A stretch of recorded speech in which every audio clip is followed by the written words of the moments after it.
กระจายเสียงพระพุทธศาสนา FM 104.5 เมกะเฮิรตซ์ศาสนา FM 104.5 เมกะเฮิรตซ์ศาสนาเสียง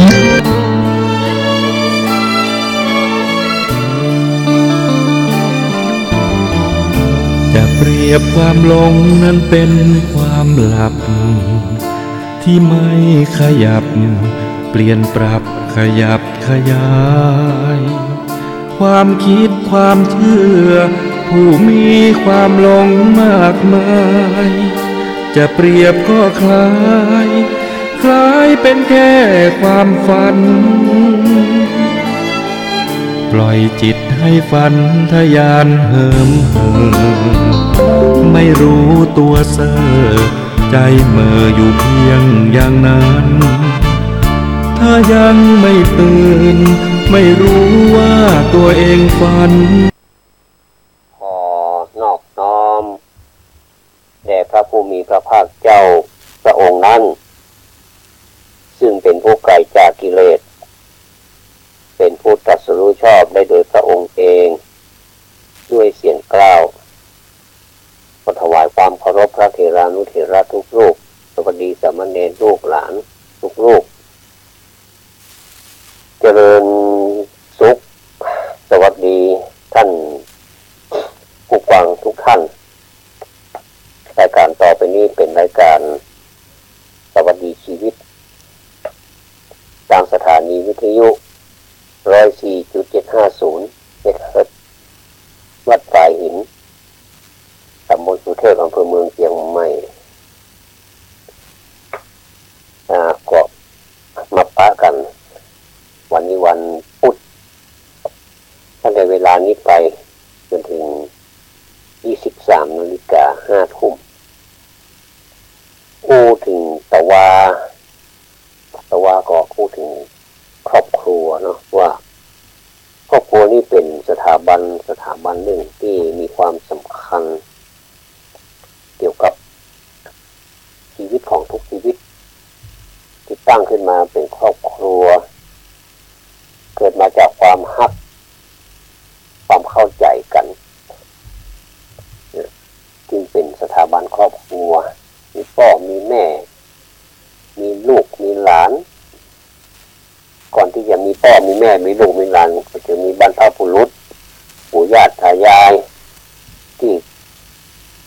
ยังมีชีวิตอยู่ก็มีที่จากไปแล้วก็มีแต่ก็ยัง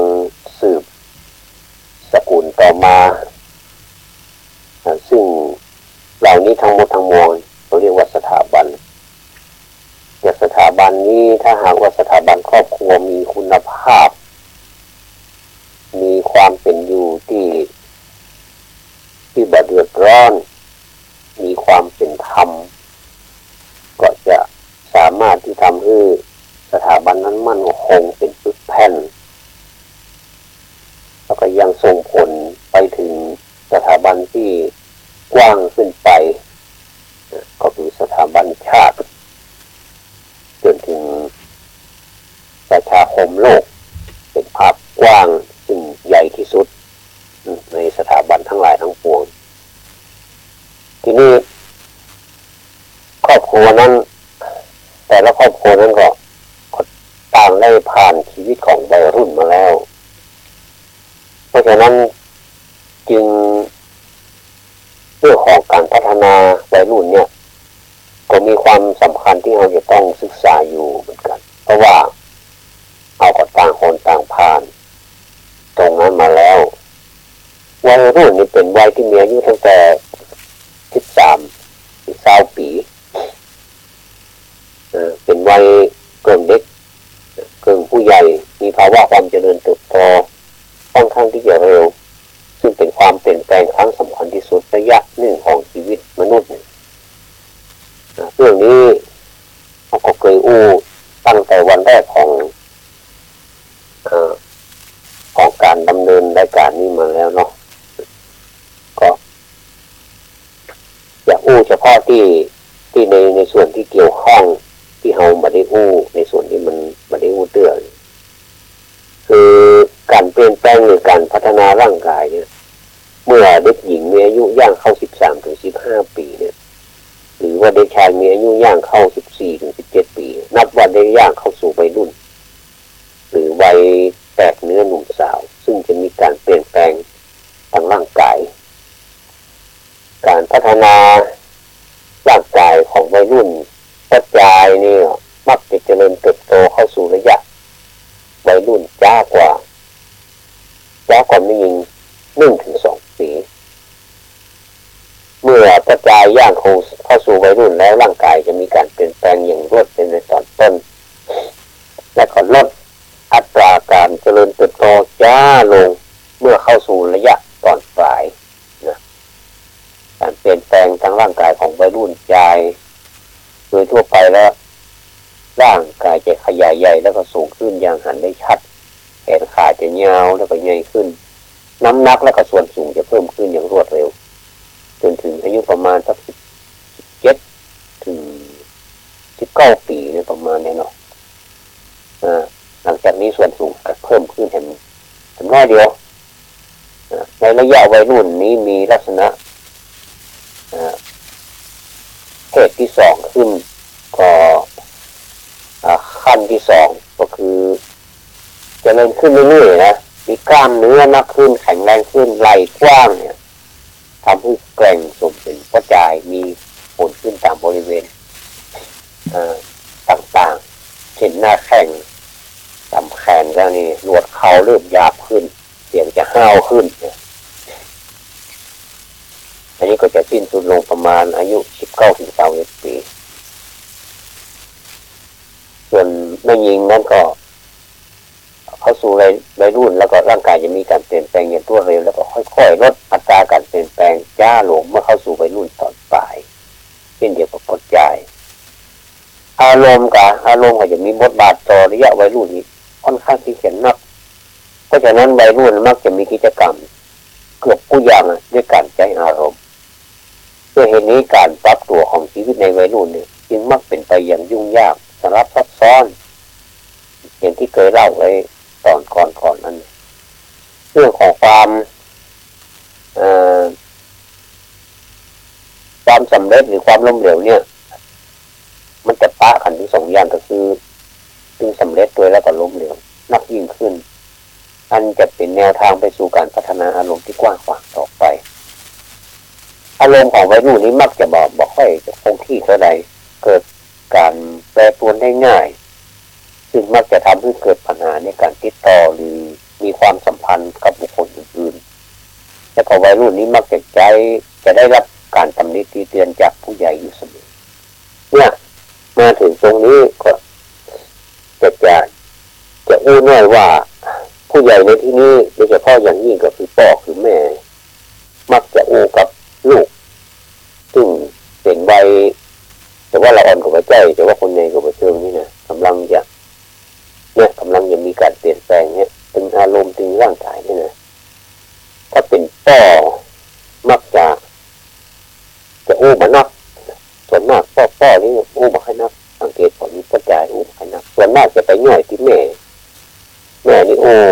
คือความเป็นห่วงนะวัยรุ่นลูกทั้งหลายก็ต้องเข้าใจคุณพ่อคุณแม่ถือว่าทั้งหมดทั้งปวงนั้นมันแบบได้ยังไง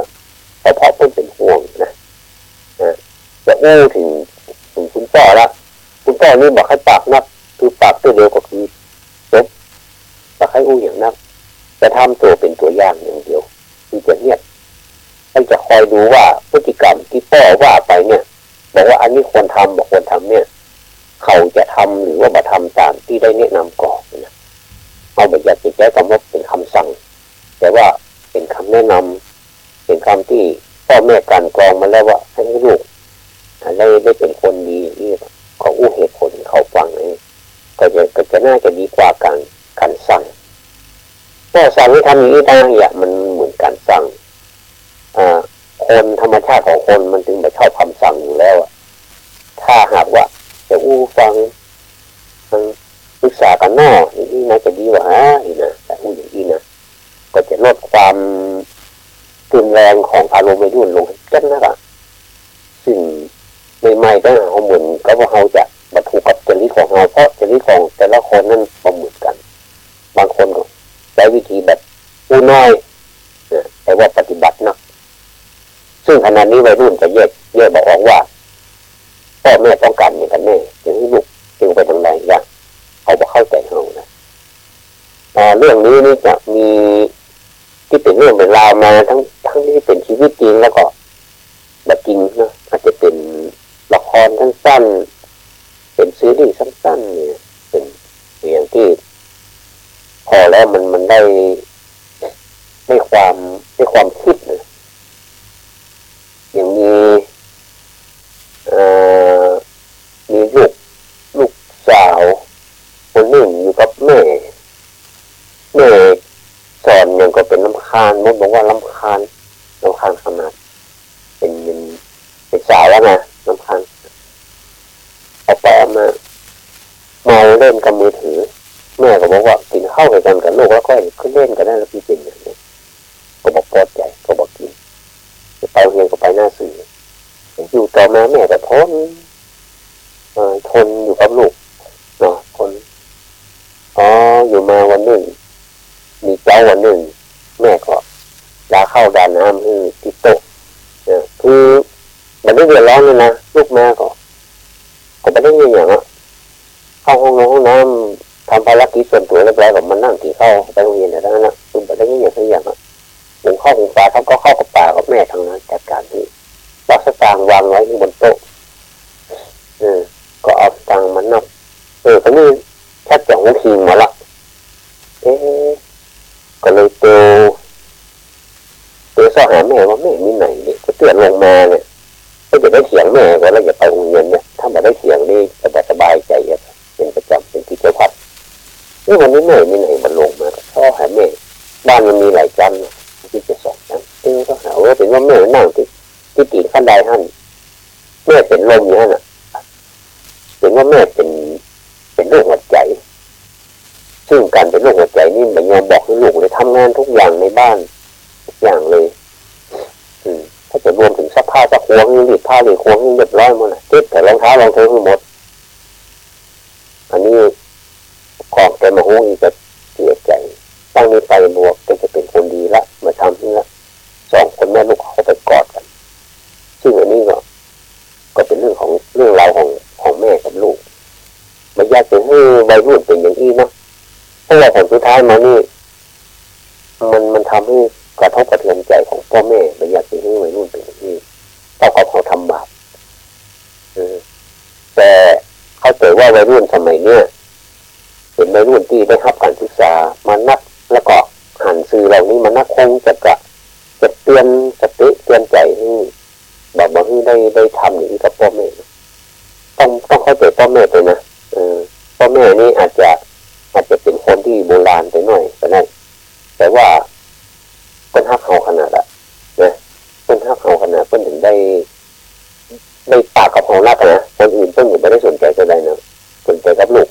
นักขนาดเลยวันนี้เกือบจะมาเป็นตัวของตัวนะทำงานหามลูกหามคำเนาะแล้วก็คนที่ห่วงที่สุดก็คือลูกซึ่งบอกว่าจะเขียนออกมามันบรรยายออกมาได้หมดเนี่ยเพราะฉะนั้นวัยรุ่นนี้ก็ต้องเข้าใจพ่อแม่ด้วยอันนี้ก็แวบเข้าไปหน่อยเนาะนี่เมื่อความปนแปรของอารมณ์วัยรุ่นเนี่ยมันจะเกิดความกลัวอันนี้เป็นอารมณ์วัยรุ่นอันนี้ผู้ปกครองฟังโดยเฉพาะวัยรุ่นจะฟังตัวกันได้นะว่าปัญหาของเจ้าเก่านี่มีอะไรแล้วปรับใจได้อย่างไรเนาะความกลัวนี้เป็นลักษณะแสดงการเกิดอาการตื่นเต้นภายในเนี่ยแล้วก็ความกังวลใจมันมีสาเหตุที่แท้จริงมาทำให้เกิดแต่อย่างไรความกังวลใจนี้เกิดจากการนึกคิดและคาดการณ์ล่วงหน้าว่าน่าจะเป็นทางที่บัดนี้นักอย่างเช่นนักเรียนเกิดความกังวลใจในเรื่องการสอบไล่ปลายปีที่จะถึงนี่เนี่ยเมื่อละอ่อนมันใหญ่เป็นวัยรุ่นและความกังวลใจในเรื่องการเรียนก็จะลดน้อยลงไปแต่จะเปลี่ยนมาเป็นความกังวลใจในเรื่องของความสัมพันธ์กับเพื่อนฝูงนะมั้งเนี่ยมันอันนั้นแล้วพอแล้วนะอันนี้มาใหม่เลย โคตรความเครียดตัวนี้มีนักเมื่อละอ่อนใหญ่นี่เป็นวัยรุ่นแล้ววัยรุ่นนี่มักจะแสดงความโกรธออกมาโดยตรงแต่อาจแสดงในรูปของการชดเชยกับสิ่งอื่นแทนเช่นเมื่อโคตรที่เปื่อนแล้ววัยรุ่นคนนึงอาจจะหันไปลักเข้าของเปื่อนคนนั้นมาทำลายเห็นทั้งนี้วัตถุเหล่านั้นไม่ได้เป็นต้นเหตุของความโกรธโดยตรงหรือว่าวัยรุ่นบางคนเมื่อเวลาโกรธจะแสดงโดยการนั่งเงียบอยู่เฉยๆนี้เป็นต้นก็มีความฮักของวัยรุ่นนี้เริ่มแทรกความรู้สึกทางเพศเข้าไปตัวปัญหาที่สำคัญที่สุดสำหรับความฮักของวัยรุ่นนั่นก็คือการที่ต่างมีก็ปรารถนาที่จะฮักยกย่องบูชาแล้วก็เป็นที่กล่าวขวัญถึงในทางที่ดีก็เลยพยายามแสดงพฤติกรรมแปลกๆออกมาเพื่อให้ได้ถึงความปรารถนาที่ว่าเนี่ยแล้วก็อาจกลายเป็นปัญหาในที่สุดซึ่งก็รู้สึกมีนักเหมือนกันความอิจฉาริษยาวัยรุ่นนั้นมีความอิจฉาริษยาอาจจะเกิดจากสาเหตุของความสัมพันธ์ระหว่างเพื่อนต่างเพศด้วยกันเช่นวัยรุ่นสาวอาจจะเริ่มเกิดความอิจฉาริษยาเมื่อเพื่อนพอใจของตัวเก่าหันไปสนใจกับเพื่อนสาวคนอื่นนักกว่าตัวเก่าหรือว่าวัยรุ่นพอใจอาจจะเกิดความอิจฉาริษยาเมื่อหันไม่ยิงที่ตัวเก่าที่ชอบไปอู้กับพอใจแห่งคนอื่นอย่างสนุกสนานวัยรุ่นบางคนมาอาจจะล้างอารมณ์อิจฉาริษยาของตัวเก่าได้จึงมักก่อการทะเลาะวิวาทเกิดเรื่องราวขึ้นความอยากรู้อยากเห็นอันนี้ก็สำคัญเหมือนกันเพราะว่าช่วงนี้เป็นความอยากรู้อยากเห็นอยากมักจะอยู่ในรูปของการรื้อและก็ทำลายเพื่อให้ดูแน่ว่ามันเนี่ยอย่างอยู่ข้างในเนี่ยการกระทำของวัยรุ่นจึงมักอยู่ในรูปของการทดลองซึ่งมีสาเหตุมาจากความอยากรู้อยากเห็นเป็นสำคัญเนี่ยการควบคุมอารมณ์ของวัยรุ่นนี่อารมณ์ของวัยรุ่นทั้งสองเพศเนี่ยมักรุนแรงเนาะแสดงความรู้สึกอย่างเปิดเผยและก็ตรงไปตรงมาบอกค่อยเสียยอมไผ่ง่ายๆในขณะเดียวกันอาจเป็นคนโอบอ้อมอารีและก็หันแต่ตัวยังละอ่อนแม้วัยรุ่นจะมีร่างกายเติบโตเป็นผู้ใหญ่แต่ก็ยังมีความเป็นละอ่อนอยู่มีสิ่งต่างๆแห่งนักที่วัยรุ่นสงสัยบ่เข้าใจฉะนั้นจึงต้องทำความเข้าใจในเรื่องต่างๆต้องการความหันอกหันใจกันนะต้องการให้ผู้กำผู้ให้กำลังใจแล้วก็ช่วยเหลือแนะนำที่ถูกต้องเรื่องที่มักเป็นปัญหาสำหรับวัยรุ่นโดยเฉพาะคือเรื่องความสนใจแล้วก็เรียนรู้ในสิ่งต่างๆที่อยากรู้ปัญหาต่างๆของวัยรุ่นนี่มักจะบรรลุสุดในช่วงนี้แต่จะต่อเนื่องไปจนถึงวัยผู้ใหญ่เลยเนี่ยการเปลี่ยนแปลงและก็การพัฒนาทางสังคมเนี่ยการเปลี่ยนแปลงทางกายอารมณ์และก็ความคิดความอ่านของเราในวัยรุ่นมักจะมีการเปลี่ยนแปลงทางสังคมด้วยความอยากเป็นที่ยอมรับของเพื่อนและก็กลุ่มทำคือพยายามประพฤติในสิ่งที่เพื่อนหันชอบถ้าผู้ใหญ่เข้าใจในภาวะความเจริญเติบโตของวัยรุ่นนี้โดยเฉพาะความพยายามที่จะเป็นอิสระจะช่วยให้วัยรุ่นนี้ปรับตัวเข้ากับสังคมแล้วก็สิ่งแวดล้อมง่ายๆเมื่อถึงตรงนี้เห็นเป็นได้คนละคนเวลาพ่อแม่ว่านี่ละอ่อนแปดเพราะว่าสภาวะมันต่างกันนะท่านผู้ฟังสภาวะมันต่างกันสมัยก่อนมันบ่มีความเจริญทางด้านวัตถุเข้ามาแทรกเขานักหรอกจะทำให้เฮามันบ่อ่านในอย่างนักไปกว่านี้เฮาก็อยู่กันแบบธรรมเนียมไทยๆประเพณีของเฮาแน่นมากแต่ก่อนนี้ประเพณีวัฒนธรรมของเฮานี่แน่นการเคารพนับถือผู้ใหญ่นี่ค่อนข้างที่จะดีมากก็เลยสอนมายากสอนแปดกว่าสมัยนี้คำว่าแปดนี่หมายถึงว่าสอนง่ายแต่สมัยนี้มันมีอย่างเข้ามาแทนที่แล้วอย่างความแบบสะดวกที่คนสมัยก่อนได้ครับจับกลายมาเป็นความสะดวกทุกสิ่งทุกอย่างเอามาก็เปลี่ยนแปลงไปหมดแล้วก็เมื่อสภาพมันเปลี่ยนแปลงสภาพจิตใจของคนมันก็ย่อมจะเปลี่ยนแปลงไปเพราะฉะนั้นคนสมัยเดียวก็ต้องปรับกระบวนยึดในการสอนละอ่อนไปเห็นรูปแบบหนึ่งจะใช้รูปแบบเก่าคือแบบพูดคำเดียวที่จบอย่างนี้มันก็ไม่ได้ละมันจะเป็นทั้งสนทนาคือ ปรึกษาหารือกันแทนที่จะไปสั่งอย่างนี้นะไปรุ่นจะชอบแบบนี้ทีนี้การเปลี่ยนแปลงทางด้านจิตและก็ความคิดเนี่ยความสนใจในตัวเองนี่นะวัยรุ่นจะสนใจตัวเก่านักฮักสวยฮักงามการแต่งกายก็ต้องพิถีพิถันหรือเปื้อนเป็นที่ยอมรับของเพื่อนฝูงนี่นะความนับถือของผู้ใหญ่วัยรุ่นจะมีความสัมพันธ์ผู้ใหญ่น้อยลงอ่ะเนี่ยมันเป็นจุดตรงเนี้ยทำให้บางทีผู้ใหญ่เฮาแบบการได้หัวเนาะไม่ใช่ว่าผู้ใหญ่แบบดีนะก็คือซึ่งของว่าจะสอนแบบนั้นได้เหมือนกันได้เหมือนสมัยก่อนมันได้สกับเนี่ยก็มักจะมีความคิดว่ามันล้าหลังความคิดของผู้ใหญ่นะแต่ว่าล้าหลังประทันสมัยเนี่ยแล้วก็เห็นอื่นๆเห็นก็หันว่าความคิดของตัวเก่าดีกว่าถูกต้องกว่าอย่างนี้นะถ้าผู้ใหญ่บอกเข้าใจถึงธรรมชาตินี้ก็จะอาจจะโคตรที่หาว่าดูถูกพ่อแม่ครูอาจารย์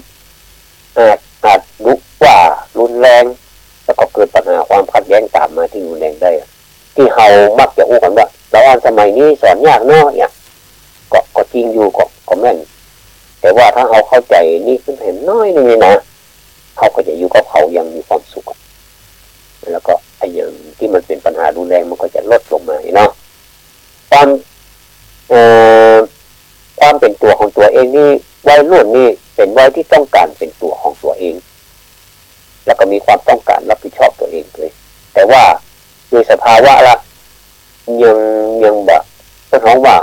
นิติภาวะเนี่ยมันยังแบบบรรลุเตื้อแล้วก็แต่ว่าความคิดเหมือนกับว่าจะบรรลุนิติภาวะแล้วนะเนี่ยความสามารถในงานที่ได้รับมอบหมายรับผิดชอบเนี่ยวัยรุ่นนี่ควรได้รับมอบหมายงานที่ยากเกินความสามารถเพราะเมื่อทำมาสำเร็จแล้วจะเกิดความรู้สึกว่าตัวเก่านี่เป็นคนไร้ความสามารถได้อันนี้สำคัญเนอะบางทีคืองานยากไปแล้วก็บอกว่าต้องทำไม่ได้เลยอ่ะเกิดความกดดันซึ่งอาจจะเป็นผมได้คลิปตัวไปถ้าประสบความล้มเหลวบ่อยๆอันนี้ก็ฝากเอาไว้ตัวนะโหสำคัญขนาดนี้นะการคบเพื่อนในวัยรุ่นนี่เพื่อนมีอิทธิพลนักเพราะวัยรุ่นต้องการเป็นที่ยอมรับของเพื่อนนั่นเองจึงมากเอาอย่างแล้วก็ค่านิยมของเพื่อนถ้าคบเพื่อนดีมีกิจกรรมที่เหมาะสมก็จะเป็นผลดีต่อวัยรุ่นแล้วก็ต่อสังคมด้วยถ้าสมมติแบบใช่งานเลยยังไงนะแต่คบเพื่อนที่เกเรเห็นมีความประพฤติไม่เหมาะสมก็อาจจะปากันไปเสียได้ซึ่งมีตัวอย่างมากมายชอบเพ้อฝันอันนี้โอ้กันตามจริงนะชอบเพ้อฝันกันเพราะว่าแฟนตาซีเนาะเพ้อฝันวัยรุ่นนี้มักจะมีความเพ้อฝันค่อนข้างที่จะหนักนะร้อนไม่ยิงมักเขียนบันทึกประจำวันเราเอากระจายมักพูดโทรศัพท์บ่อยๆมันเมินเนี่ยอันนี้เป็นเพราะว่าเพ้อฝันพูดตามเนื้อผ้าตามจริงเนาะสนใจในสังคมวัยรุ่นจะมีความคิดเกี่ยวกับส่วนรวมและกับสังคมชอบการเสียสละและก็หันไปอยู่ของคนอื่นเป็นที่ตั้งแต่มักเกิดความรู้สึกบ่พอใจในสังคมที่มาสมบูรณ์แบบอย่างที่ควรจะเป็นเนี่ยแล้วก็ความสนใจต่างๆนี่คือสนใจเพศตรงกันข้ามอันนี้เป็นเรื่องปกติบ่มีอย่างที่มันจะผิดปกติเนาะเพราะฉะนั้นเมื่อเราซึ่งเป็นผู้ปกครองเนี่ยเมื่อเรามารู้จิตใจของเขาอีกแล้วนะเขาก็จะรู้ว่าเขาเป็นอย่างไรก็นอกจากเป็นคุณพ่อคุณแม่แล้วก็ต้องเป็นนักจิตวิทยาด้วยนะบอกจะว่าอย่างไรจะเอาแบบแต่คำว่าคุณพ่อคุณแม่อย่างเดียวนี้ก็คงจะไม่ได้ละก็ต้องเป็นนักจิตวิทยาถึงที่จะเป็นผู้ให้คำแนะนำเป็นที่ปรึกษาเขาอย่างดีประจำครอบครัวนะเหมือนยาสามัญประจำบ้านเป็นที่ปรึกษาประจำบ้านไม่ต้องไปหาหมอที่ไหนเข้าหาคุณพ่อคุณแม่นะคุณพ่อคุณแม่จะเป็นหมอให้แนะนำเพราะว่าไม่เหมือนมีใครที่จะหวังดีต่อคุณพ่อคุณแม่ไม่ต้องไปเสียสตางค์ไม่ต้องไปหาหมอที่ไหนนะ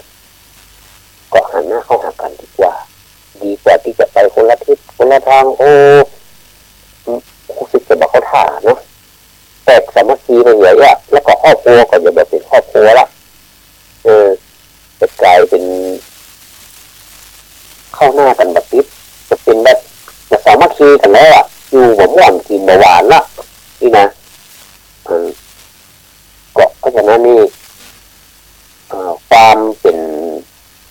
สถาบันน้อยๆถึงแม้มันจะน้อยๆแต่มันยิ่งใหญ่นะสถาบันน้อยๆมีแบบกี่คนก็นับได้อยู่พ่อแม่ลูกเดี๋ยวลูกมีลูกก็เป็นล้านเลยล้านหรอไม่ใช่มีนักหรอไม่ใช่เหมือนคนสมัยแต่ก่อนแล้วคนสมัยก่อนแล้วมีลูกนักขนาดมีลูกกำคิดไปก็มี8-9 คน5 คน6 คนเป็นอย่างต่ำสมัยนี้มีลูกคนเดียว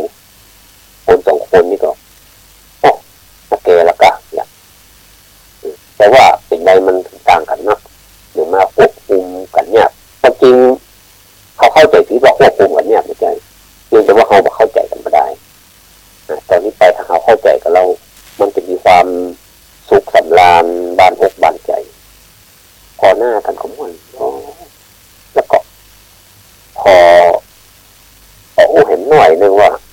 ควรจะโอบกอดเขาบ่อยๆนะลูกเขานะกอดเขาบ่อยๆแล้วลูกเขากอดบอกว่าจะเป็นลูกสาวลูกบ่าวกันจ้างกอดเขาลูกหัวเขาคือกำลังใจเขาอันการสัมผัสในการกอดเนี่ยมันมีความละเอียดมันมีความหมายอยู่ในตัวของมันเนาะว่าทันทีที่เขาไปโอบกอดเขาเนี่ยเหมือนเขาบอกว่าเขานี่ฮักเขาเต้าชีวิตเขาเนี่ยบางทีนักกว่าชีวิตเขาด้วยซ้ำที่เขาจะได้ยินวลีเนี่ยว่าสามารถตายแทนลูกได้แต่บอกเคยได้ยินจากลูกว่าลูกสามารถตายแทนพ่อแม่ได้นิดน้อยเนาะคุณว่ามันมีคำคมอยู่หลายคำเหมือนกันนะอันนี้ก็จำมาเล่าให้กันฟังเอามาฝากว่าพ่อแม่ยิ่งแก่เท่ายิ่งแก่ยิ่งเท่ายิ่งห่วงแต่ว่าลูกเต้านี่ยิ่งเติบโตก็ยิ่งห่างไม่อยากจะให้ในวังในจำวลีนี้ไว้เลยคือพ่อแม่ยิ่งแก่เท่าก็ยิ่งห่วงลูกเต้าเมื่อเติบโตก็ยิ่งห่วงพ่อแม่ถ้าอย่างนี้นี่ให้เขาท่าห้องถ้ามันยิ่งห่างนี่มันหมองหม่นใจก็เตือนลูกๆไว้ก่อนแล้วกันนะว่าพ่อแม่เฮามีคู่เดียวในโลกนี้เนาะจะไปแต่งตั้งให้มันไม่ใช่สถาบันนี้ไม่ใช่มีการแต่งตั้งมันเป็นไปตามธรรมชาติมันเป็นไปตามไม่ได้รับการแต่งตั้งเกิดมาของผู้จักพ่อแม่ไม่ใช่ว่าผมขอแต่งตั้งนี่เป็นพ่อเป็นแม่นี่ไม่ได้แต่งตั้งนี่ก็ขอฝากไว้กับทุกท่านเลยเนาะท่านกำลังอยู่กับรายการสวัสดีชีวิตพูดถึงชีวิตและปรัชญาต่างๆที่เราก็จะเอามาประยุกต์ใช้กับเราได้นี่หูน้อยท่องนักท่องก็บอกเป็นอย่างเนาะอาจจะหูน้อยแต่ว่าพอจะหูเราเลยเอามาอู้กันฟังอันใดที่หมู่เฮาจะเสริมจะเติมเขาก็ตามสบายเลยจะไปเสริมไปแต่งไปเติมเอานี่ก็ที่ใดมันจะเหมาะแก่กาละแก่เทศะนี่นะก็ควรจะเอาไปเติมตามกาลเทศะนั้นคนเฮานี่นะเมื่อยังมีลมอยู่ก็ต้องต่อสู้ดิ้นรนแสวงหาสิ่งที่มันดีที่สุดเมื่อลมจากไปแล้วเนี่ยทุกอย่างก็หมดความหมายแล้วก็ลืมเหมือนสายลมที่ปัดผ่านออกไปปัดมาปัดไปให้แค่คนฉลาดคือผู้ที่รู้จักสร้างโอกาสคนที่จะก้าวล้ำหน้าผู้อื่นถ้ามัวแต่รอโอกาสเตื้อเขาก็ต้องต่อสู้กับผู้แข่งอย่างมากมายและผลที่ได้รับก็คือเหนื่อยเปล่าๆมันมีประโยชน์อย่างเลยแต่แข่งกับคนอื่นสิ่งที่สังคมยังเหลืออยู่น้อยขนาดนี้นะก็คือความอบอุ่นของสถาบันครอบครัววกเข้ามาสถาบันครอบครัวแล้วเนาะความอบอุ่นของสถาบันครอบครัวและความเป็นปึกแผ่นของชุมชนเนี่ยน้อยขนาดเลยท่านผู้ฟัง ดังนั้นเนี่ยระบบการศึกษาของเขาเนี่ยต้องให้ความสำคัญกับส่วนที่ทำให้เขานี่เข้าใจความเป็นมนุษย์ของตัวเขาและของผู้อื่นด้วยหากเขาคิดถึงคนอื่นในฐานะเป็นเทคโนโลยีพ่องเป็นเงินพ่องเป็นทรัพยากรพ่องเลยนะถ้าเขาเริ่มต้นทำลายความเป็นมนุษย์ของคนอื่นอย่างนี้นะในที่สุดการกระทำหนึ่งอย่างนั้นก็จะย้อนพลิกมาทำลายตัวเขาเองเหมือนกันให้ทุกข์แต่ท่านทุกนั้นถึงตัวนะประมาณนี้ครับสายเนาะเป็นโทรมาก็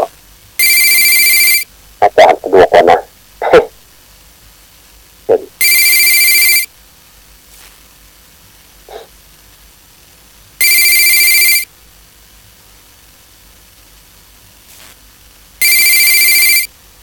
คงจะมีไฟฮับสายเนาะมีไฟฮับสายจะมีโอเปอเรเตอร์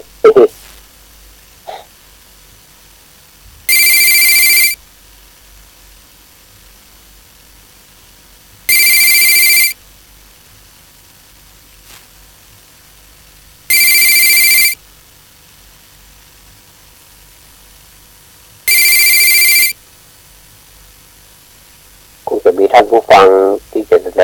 อยากแสดงความคิดเห็นเนาะต้องขออภัยเนอะเพราะว่าเราอาจารย์ครับแล้วกัน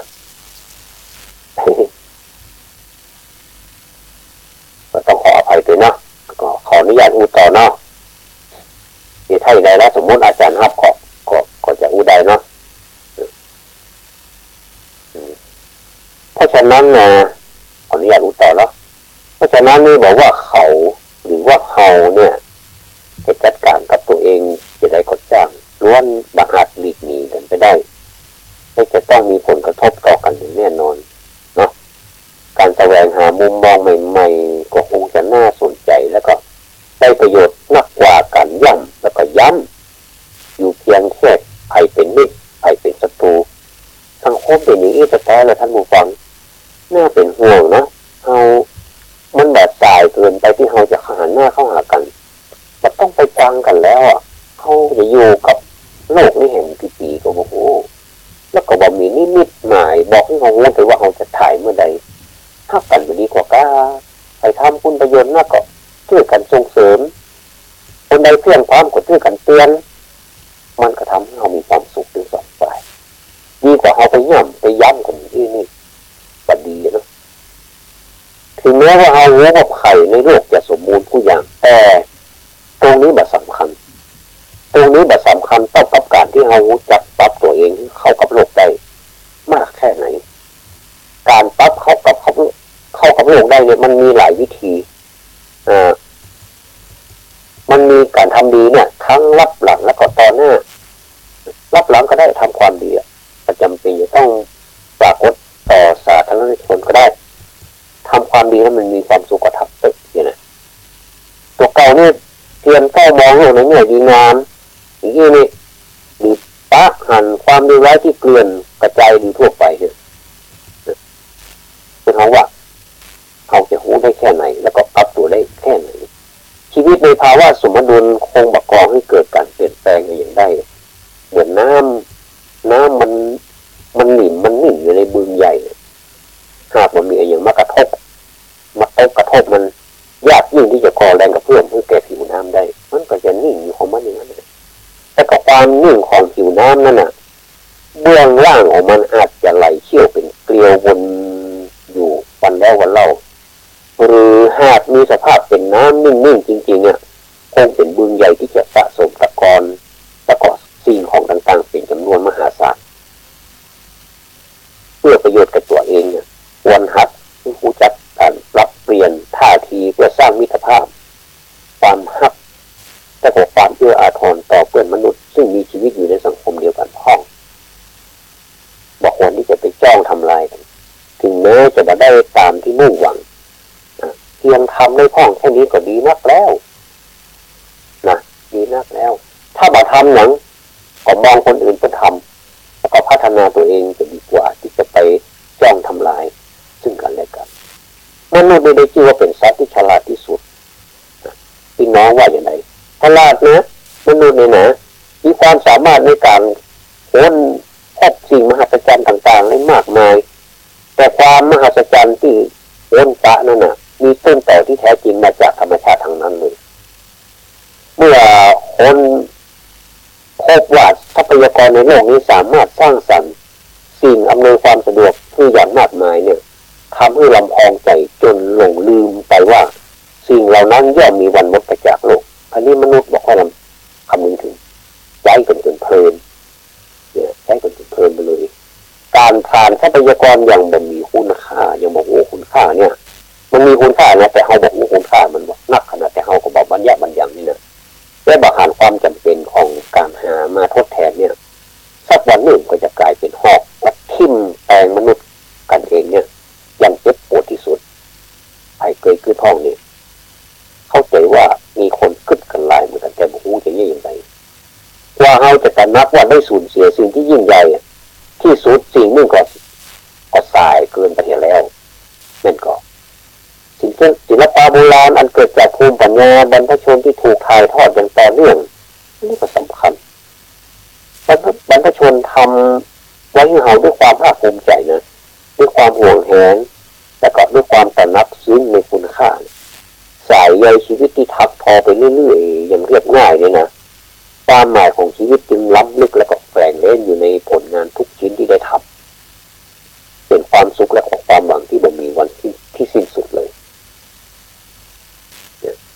ความหวังนี้แล้วก็การลงมือกระทำเอาอันชีวิตของบางชีวิตจึงจะมีสิทธิ์มีชีวิตที่ยืนยาวต่อไปได้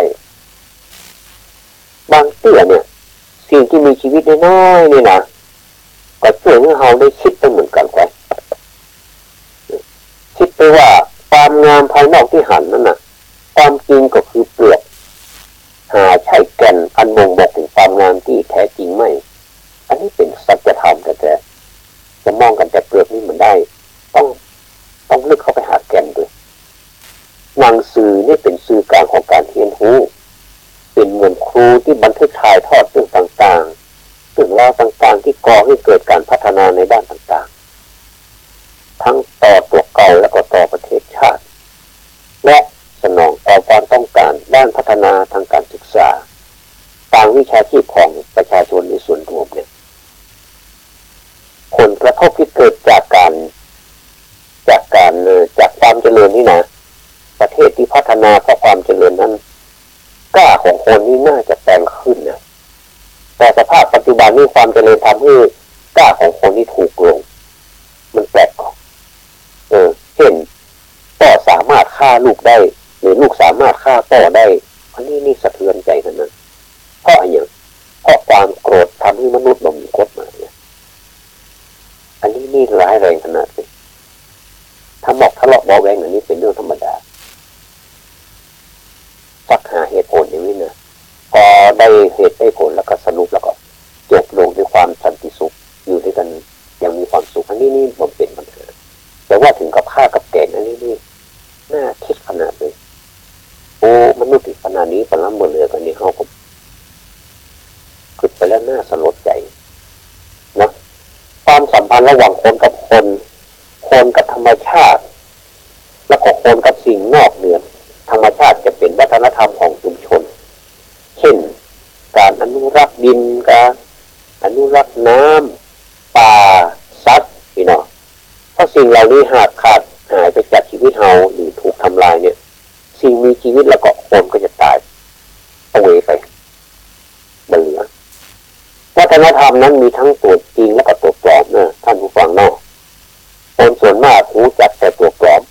ส่วนตัวจริงนั้นเป็นอย่างไรนั้นบอกค่อยจะเข้าใจคือเขาอู้กันตามจริงแล้วก็ความเป็นจริงในสังคมเอาติดใจคำว่าคนแต่ก่อนเป็นอย่างนี้เขาก็ต้องเนี่ยตรงนี้บางทีเขาก็ต้องการเหตุผลแต่เอาศึกษามันไม่อย่างนี้ถ้าหากว่ามีคนเข้ามาว่าควรจะเป็นอย่างนี้เนี่ยก็ว่าคนนี้ขาดวัฒนธรรมมันอู้กันเนี่ยเพราะฉะนั้นจะต้องแบ่งใจไล่หากันก็คือ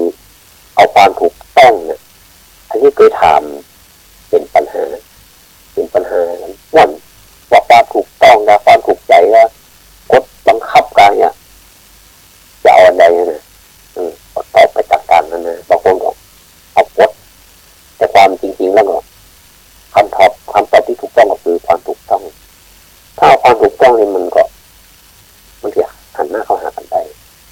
ตั้งเป็นธงให้หน่อยตัวนี้คือความถูกต้องใครจะคิดอย่างไรคิดแยกทำธงให้หน่อยเป็นแล้วก็ไปหาที่ธงให้หน่อยความถูกต้องมีอยู่ที่ไหนก็วนหาจนตายแล้วก็เอาความถูกต้องตัดสินไม่ใช่ความถูกใจหรือว่าใครมาบังคับไม่ใช่อารมณ์นี้นะอีนี่สบายใจในยุคโลกาภิวัตน์เนี่ยคนส่วนมากนี่มักจะละแต่รูปธรรมส่วนนามธรรมที่เป็นมิติสำคัญของชุมชนไทยนั้นได้หายไป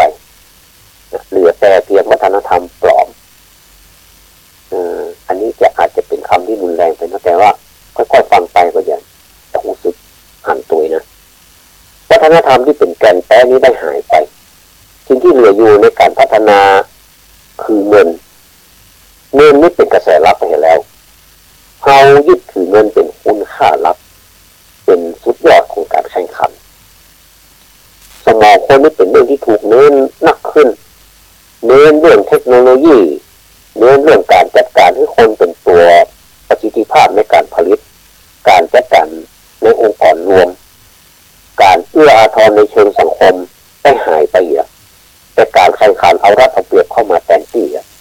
อันนี้แต่ว่าไปนี่เหมือนกับมันมีเกิดขึ้นแต่ว่าจริงๆแล้วรุนแรงตรงนี้นี่ถ้าตั้งเป็นเวทีสนทนากันเนี่ยเวทีวิพากษ์วิจารณ์เรื่องนี้เลยได้เป็นเรื่องหนึ่งเป็นประเด็นหนึ่งเอาใจยิ่งใดบ่คือมันรุนแรงเลยคุณค่าของเงินเนี่ยในสังคมไทยยึดถือว่าคนที่รวยมากก็คือคนที่มีอำนาจวัยวัดของความร่วมรวยนี้เป็นค่านิยมกำลังแพร่ขยายไปในสังคมไทยนี้กว้างขวางนักขึ้นแต่คนที่เป็นเศรษฐีนี่ไม่ใช่คนที่อวดความมั่งมีนะด้วยการใช้ของที่มีราคาสูงโบราณสอนว่าถ้าอยากรวยอยู่อย่างคนรวยจะไม่รวยนะถ้าตัวจนอยู่อย่างคนจนจะไม่จนงงก่อนน่าจะงงลองย้ำหน่อยถ้าอยู่อย่างคนรวยโบราณสอนว่าถ้าอยากรวยอยู่อย่างคนรวยจะไม่รวยถ้าตัวจนอยู่อย่างคนจนจะไม่จนนี่ก็เป็นคำตอบแล้วเนาะการดำรงชีวิตที่เหมาะสมจะประหยัดอดออมนั้นหากเราเริ่มต้นกันใหม่ที่ถูกต้องด้วยการปฏิบัติตามหลักพุทธธรรมเนี่ยเราจะอยู่ด้วยกันจะมีความสุขและสบายสมบัติเงินทองสิ่งของต่างๆแบบช่วยรับความอยากในใจได้นะมีแต่การเสริมมากขึ้นเพราะฉะนั้นคุณธรรมความดีก็อันจะช่วยลดเปลวความอยากลงได้เพราะความอยากนี่มันรุนแรงเหมือนเปลวไฟเขาพยายามให้มันบางทีมันเปลวไฟมันลุกนักลงไปมีซิดมีเปลวได้แต่ว่าบางทีมันรุนแรงลงไปมนุษย์เกิดมาเพราะผลกรรมดีกรรมชั่วของตัวเก่าการดำเนินชีวิตก็เป็นผลของการกระทำของตัวเก่านั่นเองนะที่ระมัดระวังในการกระทำในปัจจุบันเพื่อให้เกิดความสุขแก่ตัวความอยากมันเป็นเครื่องล่อที่คนเข้าวัฏจักรวนเวียนเรื่อยไปมันมีแต่ความดีแล้วก็ธรรมะต้องอันที่จะพาให้คนหมุนออกจากวัฏวนนั้นได้คือแต่ล้านคนเป็นลุกออกมาได้คนเดียวนี่แบบใครจะยากขนาดนั้นในพูดถึงล้านคนมันนะ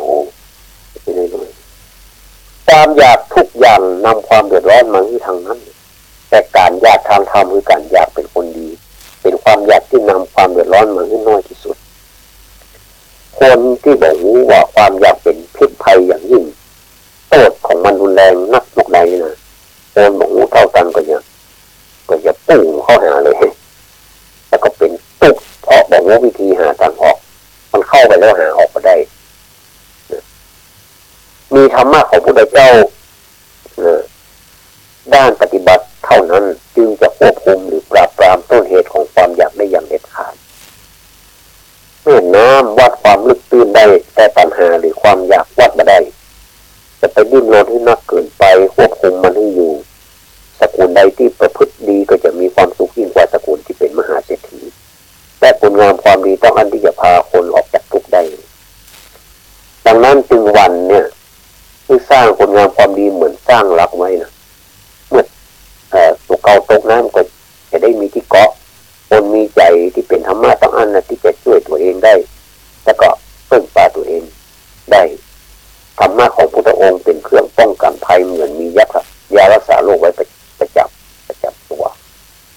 เจ็บป่วยมันได้ก็กินได้ก็บรรเทาหายได้การพัฒนาชาติคือเริ่มที่ประชาชนเป็นหลักเป็นแกนกลางพัฒนาคนให้เริ่มที่ใจจะพัฒนาอย่างก็ให้เริ่มที่ตัวเฮาก่อนนั่นก็เพราะว่าใจของคนนี้วางกระถูกที่เนาะเอาจึงต้องใช้เทคโนโลยีมาสนองความต้องการอย่างหูจบเลยนั่นก็อย่างที่หันนะคนที่เรียนเทคโนโลยีจะต้องมีคุณสมบัติ2อย่างก็คือเป็นคนใฝ่รู้ใฝ่ศึกษาธรรมชาติคือความแท้จริงของสิ่งทั้งหลายและเป็นคนใฝ่ธรรมใฝ่ประดิษฐ์ท่านผู้ฟังทั้งหลายนักปราชญ์เนี่ยมีความสุขขณะคิดนะนักวิทยาศาสตร์นี่มีความสุขขณะทดลองเรียกก็อย่างนี้แต่นักปราชญ์นี่มีความสุขขณะคิดนะถ้าไปคิดเนี่ยเป็นเพราะว่าเป็นนักปราชญ์เพราะว่าได้สมองคิดไม่ใช่สมองตายป้องกันอัลไซเมอร์คิดแต่ว่าแบบคิดฟุ้งซ่านนั่นเลยนะคิดในสิ่งที่มันอยู่ในที่มันจะเป็นไปได้ในความจริงอย่างเช่นที่ชีวิตนี้เกิดมาต้องการอย่างชีวิตนี้ต้องพัฒนานะอย่างนี้เราอย่าเกิดการสร้างสรรค์เนี่ยนักปราชญ์มีความสุขขณะคิดนักวิทยาศาสตร์มีความสุขขณะทดลองนักวิจัยก็มีความสุขขณะเก็บข้อมูลนักวิจัยนี่มีอย่างว่าเก็บข้อมูลวิจัยได้นักแสดงก็วิจัยได้นักตลาดความสุขเหล่านี้เกิดจากความชอบในเรื่องที่ทำเป็นพื้นฐานเป็นของหวังเหมือนกับอิทธิบาทมีฉันทะความชอบเพราะความชอบทำให้เกิดสมาธิเรียกว่าฉันทะสมาธินะเมื่อมีชีวิตอยู่เนี่ยจงใช้ร่างกายนี้สร้างบุญสร้างกุศลคุณงามความดีเมื่อกายต้องสูญสิ้นใจก็ต้องไปหาที่อยู่ใหม่ผู้มีปัญญาคือรู้ว่าใจก็เรียกร้องเครื่องคุ้มครองรักษาสิ่งนั้นคือการสวดมนต์ภาวนาความสุขที่แท้จริงคือการมีธรรมะครองใจสิ่งอื่นๆเป็นเพียงเครื่องประกอบไปได้ช่วยสภาพความเป็นอยู่ให้พอเป็นตามสภาวะอันควรตั้งนั้นบ่มีอย่างน่าเป็นคนนี้คนมีธรรมเมื่อมีทรัพย์มีเกียรติจะนำไปใช้ในการสร้างเสริมคุณประโยชน์ให้แก่ตัวเองบางทีกิเลสลากจูงไปในสิ่งที่ต่างที่ทำให้ตัวเองต่ำลงหรือว่าทำลายตัวเองก็มีเมื่อคิดดีทำดีเสมอนี่นะใจก็ชุ่มชื่นเบิกบานเนาะความชั่วทำให้เดือดร้อนเป็นทุกข์บอกใดเขาก็อย่างรู้กันดีอยู่แล้วเนี่ยแต่ความร้อนจากทุกข์ที่มีอยู่ในโลกนี้มันมาอาจเปรียบเทียบกับเปลวไฟนรกได้ดังนั้นถ้าต้องตกนรกเมื่อนรกจะทุกข์ทรมานขนาดไหนนี่คือเอาคนเดียวเถอะผู้คนเนี่ยควรเป็นคนดีคือเต็มบาทไม่ใช่2-3 คนรวมกันจึงจะเต็มบาทนี่มาเอาตัวไฟกับตัวมันนะคือเต็มบาทเหมือนกันคนไม่ใช่เอามารวมกัน4 คนได้บาทนี่วันนั้นก็มี25 คนนี้ก็มาจ่ายแล้วต้องทำความดีเหมือนกันที่มันเต็มบาทเหมือนสตางค์นี่มันเต็มบาทแก้ไขตนเองก่อนคนอื่นเขาจะทำอย่างไรเขาก็จ้างเขาเถอะตัวเก่าแก้ตัวเองสำคัญกว่าสิ่งอื่นใดนะผู้ใหญ่นี่ควรทำตัวให้เป็นแบบอย่างที่ดีกับละอ่อนเช่นการพาลูกไปทำบุญใส่บาตรและประพฤติตนให้อยู่ในขอบเขตแห่งธรรมประพฤติตนให้อยู่ในขอบเขตแห่งธรรมนี่เป็นยังไงก็เหมือนกับว่าถ้าอยากจะสอนลูกบางทีลูกไปกลัวกับอบายมุขเช่นการดื่มเหล้าเมายาอย่างนี้เป็นต้นเนี่ยสิ่งที่มันแบบละอ่อนจะเอาอย่างเนี่ยเขาก็มาทำให้ลูกไม่หันก็คือบอกประพฤติที่เป็นคนแค่เหล้าเมายาอย่างเงี้ยอันนี้จะสำคัญกว่าคำสอนเป็นว่าเป็นเพราะการปฏิบัตินี่ตัวอย่างดีกว่าคำสอนคิดเพื่อนี่ยังบัดเต้ากับตัวอย่างครั้งเดียวนะคนที่บอกพอใจ มีภรรยาของตนหันคนอื่นดีกว่านั้นเป็นพวกบักฮอบบาดเป็นว่าเรื่องราคะนั้นจงทำให้เหมือนไฟในเตาที่บ้านจะใช้ประโยชน์ได้ดีถ้าคนใดอยู่ในศีลในธรรมข้อนี้จะมีความสุขยิ่งกว่าเศรษฐีแสดงว่าเพิ่นสอนให้เราเหมือนไฟเนี่ยมันคือไปเผาที่อื่นที่อยู่ในเตาฮะเอาหุงหาอาหารหุงข้าวแกงอย่างการเนี่ยมันอยู่ในครัวขนาดอันนี้มีประโยชน์ละอ่อนน้อยๆยังสามารถเลือกได้ว่าไผ่เป็นพ่อเป็นแม่ของตัวเก่าคนที่บ่สามารถแยกได้ว่าไผ่เป็นสามีของตนหรือของคนอื่นหรือไผ่เป็นภรรยาตนหรือบ่ใจไผ่ที่เป็นอยู่ในไผ่ที่เป็นหรืออยู่ในสภาพอย่างนี้ควรไหว้อ่อนเนี่ยเพราะว่าละอ่อนเก่งกว่าให้บ่อยนะอันนี้อู้ตามรับปฏิญาเนาะปฏิญาไปอู้คนจะอู้กันอย่างนี้เนาะนี่เขาก็ความชั่วนั้นมันต้องสอนจะอู้กันเป็นกลางๆวันนี้ว่าไผ่สักคนเนาะรู้ไว้ใช่ว่าเนาะไผ่ก็ทำนะความชั่วนั้นน่ะมันต้องมาสอนนะไผ่ก็ทำเห็นเพราะกิเลสมันมีอยู่เป็นพื้นของจิตใจอยู่แล้วส่วนการแก้ไขความชั่วต้องมีครูบาอาจารย์จะไปแยกแบบนั้นไม่ได้เขาต้องมีครูบาอาจารย์ต้องมีเข็มทิศตั้งหัวเวลาต้องมีนาฬิกาอย่าไปเดาเอาเวลานั้นเวลานี้ไม่ได้ต้องมีคนมาสั่งมาสอนเขาและก็คุณงามพรดีต้องอันที่จะทำละความชั่วออกจากใจได้ต่อไปนี้ก็จะเป็นเรื่องบ้านกับวัดนี่แบบเหมือนกันเนาะวัดเป็นสถานที่ชำระมลทินออกจากกายวาจาและใจเมื่อเป็นคนมีศีลธรรมเป็นรักปฏิบัติแม้มีครอบครัวก็จะร่มเย็นบ้านจะเป็นสวรรค์ของผู้คนนะตามฮักระหว่างครอบครัวแม้ว่าจะเริ่มต้น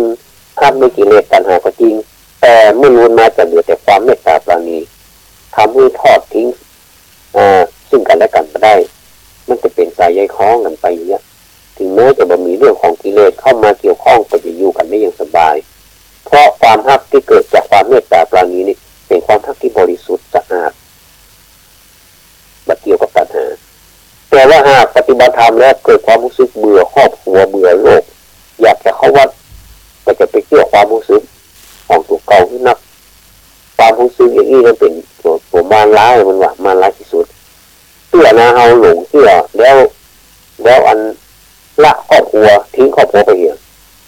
เมื่อหายเบื่อไปเจอของใหม่ก็ไปสร้างปัญหาเพิ่มขึ้นแถมอยากพวกอันนี้กลับเลยอำนาจกรรมนั้นมันเหนือการคาดคะเนกระจายคนที่สองหรือไม่ยิงคนที่สองจะเป็นคนเข้ามาทำลายครอบครัวดังนั้นเมื่อปะคนสองคนคนทั้งสองประเภทนี้พูดหาว่า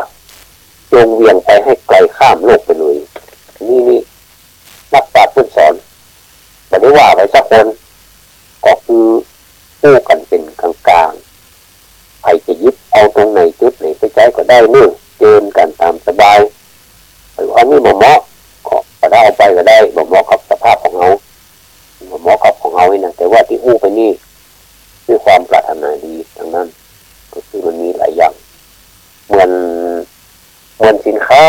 เอามาขายหลายตัวหลายอย่างที่เนาะคนหนึ่งก็ชอบอย่างหนึ่งคนหนึ่งก็ชอบอย่างหนึ่งหรือว่าชอบหลายอย่างก็ซื้อไปเนี่ยก็ไปใช้ประโยชน์อันใดเขาไม่ชอบเขาต้องไปซื้อไปมันใช้ประโยชน์มาได้เอาไปละมาหั่นมาได้นะเที่ยงสตางค์มาได้ก็ต้องเอาไปการแต่นี่มันเป็นสิ่งที่ดีเลยสมัยก่อนนี่การแบบนี้ถือว่าเป็นคุณสมบัติประจำเลยนะการเอื้อเฟื้อแผ่แบ่งปันกำลังใจเรามีอย่างก็กำลังใจเรามีสตางค์ก็อย่างอื่นเข้าน้ำตีอยู่อาศัยกำลังใจอภัยอโหสิกรรมหลายกันนี่นะมันกว้างมันความแต่ก็ฮับตัวเนี่ยจะไปเป็นคนบัดได้ฮับตัวจะไปบัดได้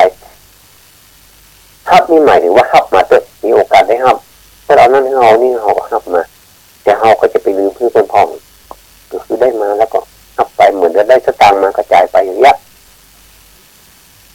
และกระติบบัดได้มันมีคุณค่าสตางค์ไหมต้องไปเปลี่ยนไปสิน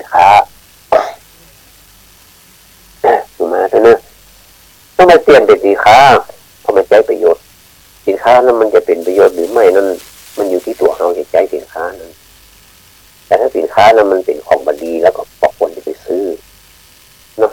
นอกจากทำลายตัวเก่าแล้วก็ทำลายอนาคตทำลายชีวิตทำลายเพื่อนทำลายฝูงทำลายมัดเลยอันนี้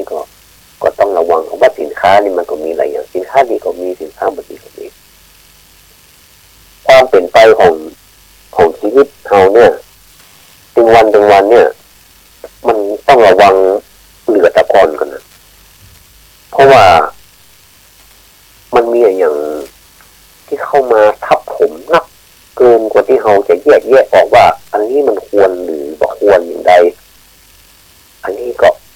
ต้องมันศึกษาต้องมันปฏิบัติขัดเกลากิเลสคือการชำระกิเลสนี่ไม่ใช่ว่าเขาชำระวันนี้แล้วมันจะหมดไปเลยมันไม่ใช่มันต้องโดยชำระตลอด